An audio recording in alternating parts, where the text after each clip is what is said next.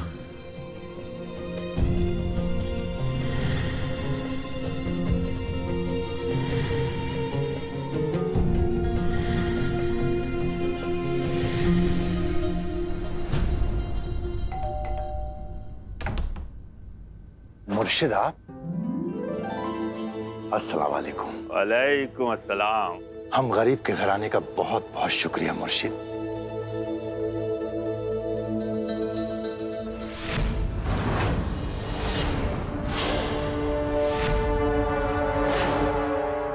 मुर्शिद, आप हमसे मिलने आए हैं या कोई और मसला है? अरे भाई इरफान साहिब, हम तो बहाना तलाश करते हैं आपसे मिलने का। अब आप कौन? ज़ारा बेटी। अस्सलाम वालेकुम। वालेकुम अस्सलाम। कैसी हैं आप? अल्हम्दुलिल्लाह। ज़ारा बेटा, आप अंदर जाइए।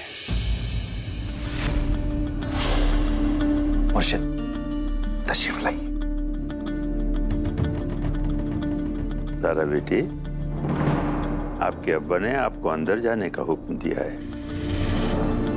गुस्ताखी माफ। असल में पिछले कुछ दिनों में हालात ऐसे हैं कि हम चाहकर भी अब्बा को अकेला नहीं छोड़ रहे हैं।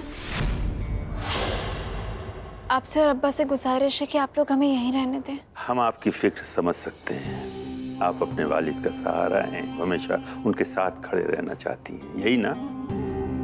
लेकिन बेटी, ये मत भूलिए, हम आपके वालिद के भी पीर साहब हैं। खुदा न खास्ता अगर इरफान को कुछ भी हुआ तो आने वाले कंधों में सबसे पहला कंधा हमारा होगा। घबराइए मत, अंदर जाइए। बस पीर साहब, यहाँ पे रह भी जाती है तो हर्ज क्या है? इसे भी तो पता चले हम यहाँ पर आए क्यों हैं।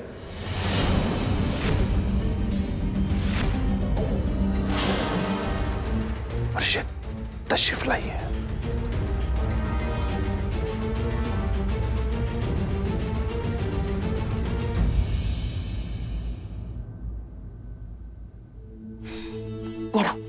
कबीर है का? इधर है हम। अस्सलाम वालेकुम। अरे वालेकुम सलाम, कैसे हो? हम ठीक है, तुम हमारे कमरे में क्यों नहीं आए? क्या? एक मिनट, इनसे पूछिए, इन्होंने रोका है हमें।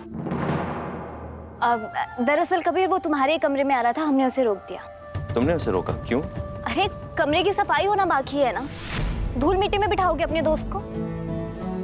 वैसे भी कबीर, जब तक तुम्हारे कमरे की सफाई नहीं हो जाती ना, तुम भी अंदर नहीं जाओगे, समझे? अरे तुम्हें पता है थोड़ी सी धूल से कितना इन्फेक्शन हो सकता है? अच्छा कबीर, तुम्हें पता है इमरान भाई क्या खबर लेकर आए?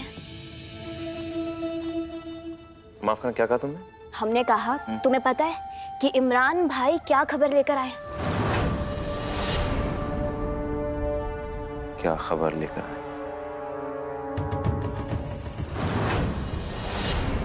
शहबाज मियां, मुर्शिद को जहमत मत दीजिए, आप खुद बताइए कि आप यहाँ क्यों आए हैं। पहले तो आप ऐसे तेवर में बात नहीं करें,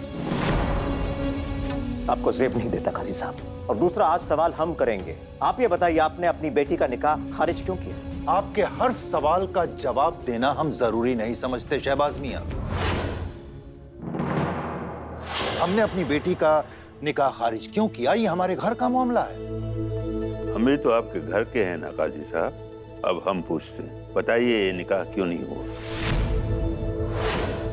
हमारी बेटी ज़ारा का निकाह इसलिए खारिज हुआ, दरअसल मुर्शिद आयशा बहन का इंतकाल और आयशा बहन का इंतकाल? वाह, क्या बहाना निकाला है आपने। हमारे बेगम के इंतकाल से आपका क्या लेना देना है? क्या वो आपकी सगी बहन लगती है?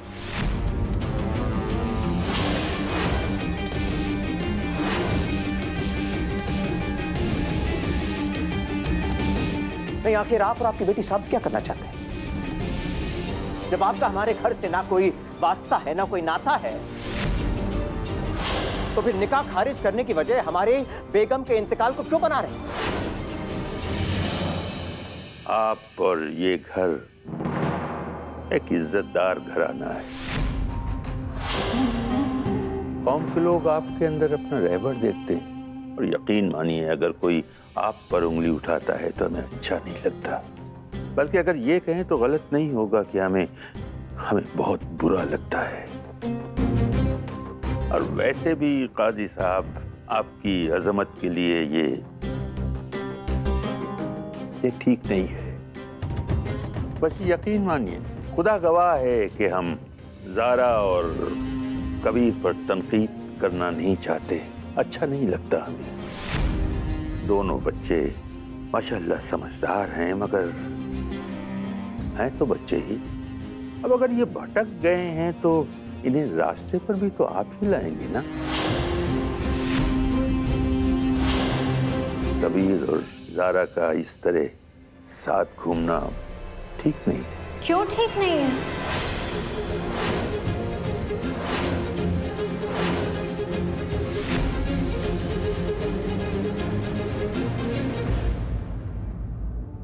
अगर आप वाकई हमें समझदार समझते हैं, आपको लगता है कि हम पढ़े लिखे हैं, हमें अपनी हदें पता है, तो हमारा और कबीर का मिलना जुलना गलत क्यों है?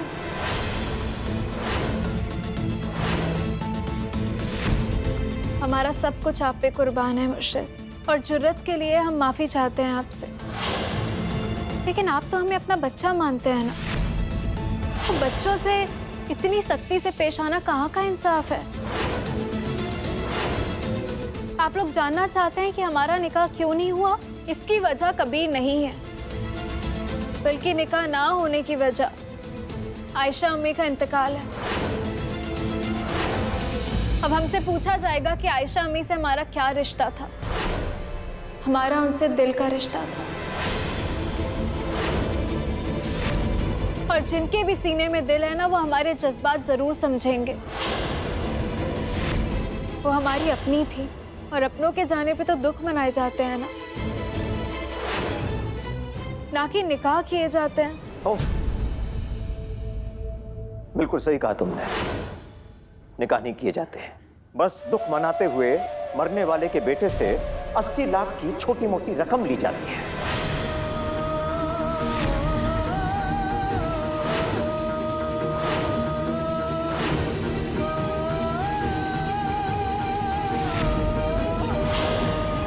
कुछ गलत कह रहे हैं?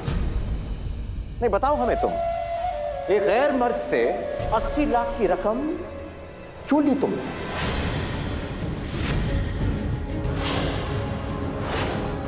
जवाब हम देते हैं पीर साहब। एक गैर मर्द से इतनी बड़ी रकम एक औरत नहीं लेती है, बल्कि एक औरत का किरदार ऐंठता है। खबरदार शहबाज साहब,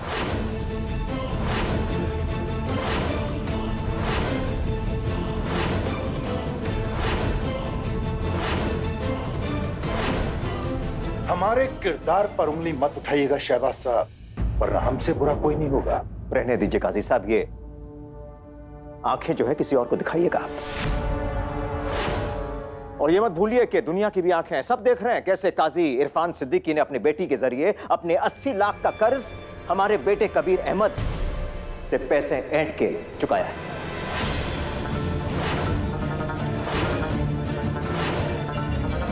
हमें तो चुप कर देंगे आप, बाहर उन लोगों की जुबान कैसे बंद करेंगे?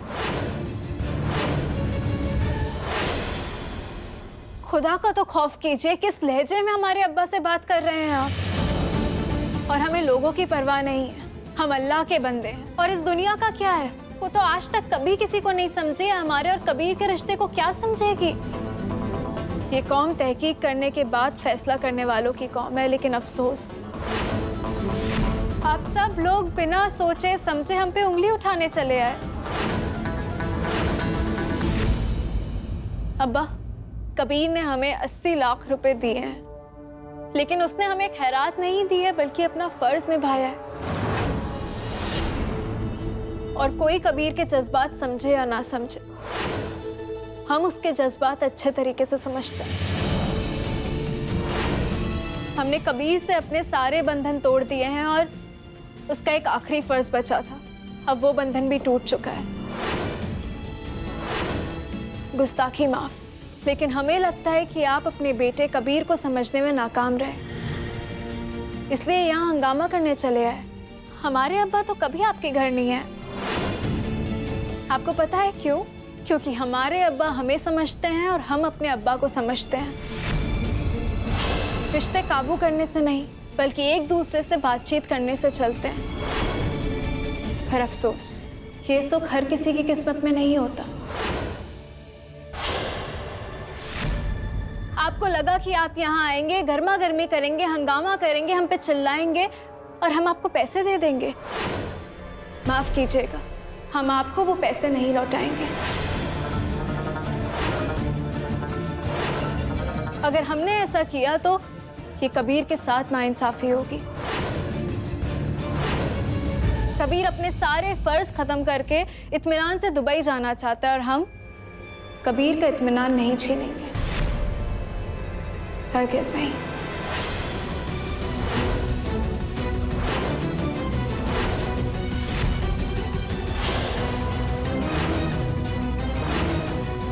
आप सबसे इजाजत चाहते हैं। अल्लाह हाफिज।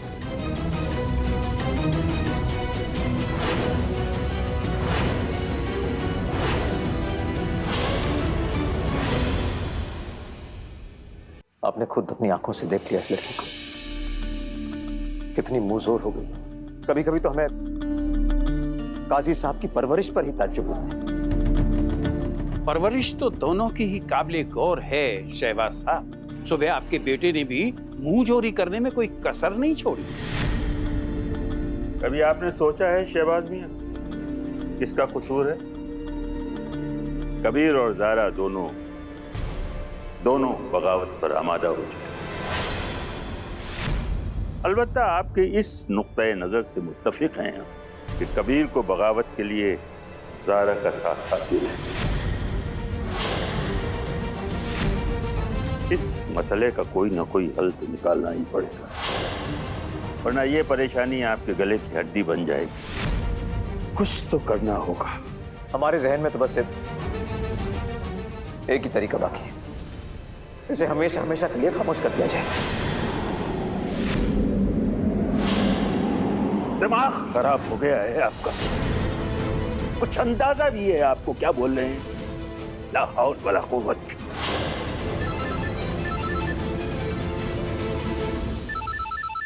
ये फरमाइए।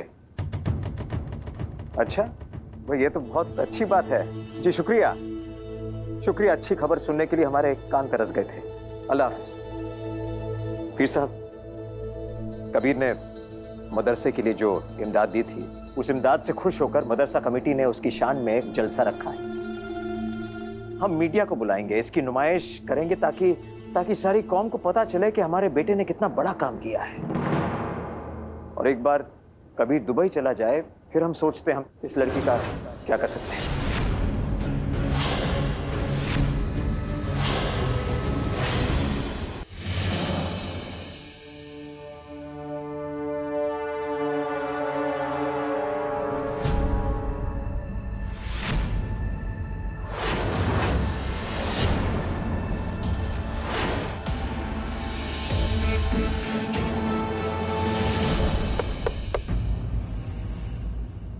कबीर, हम तुम्हारा ही इंतजार कर रहे क्यों? थे। सोई क्यों नहीं तुम? कबीर, हमें पता था तुमने खाना नहीं खाया होगा। हमने भी खाना नहीं खाया है। आओ साथ में खाना खा लेते हैं। थोड़े दिन बाद तुम दुबई जाने वाले हो कबीर। घर का खाना कहाँ मिलेगा? आओ बैठो, खाना खाओ, बैठो। सुनो नहीं, कमरे में खा लेंगे, तुम खा लो। ये क्या बात हुई? अरे हम कब से बैठे हैं, तुम्हारा इंतजार कर रहे हैं, कुछ खाया नहीं है, कुछ पिया नहीं है, और तुम अकेले अपने कमरे में खाना खा लोगे?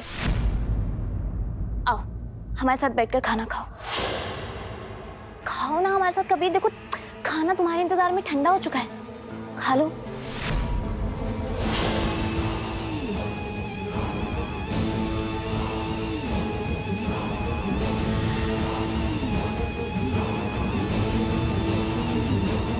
कभी तुम्हें पता है, सबको बस एक ही गम सताया जा रहा है कभी, कि तुम दुबई चले जाओगे और वापस कभी नहीं आओगे। लेकिन तुम्हें हम एक बात बताएं, हम बिल्कुल भी दुखी नहीं है, बिल्कुल भी परेशान नहीं है। पता है क्यों? हाँ? क्योंकि हम तुम्हें जानते हैं। तुम जरूर चाहोगे पर वहां रह नहीं पाओगे। तुम यहाँ वापस जरूर आओगे कभी।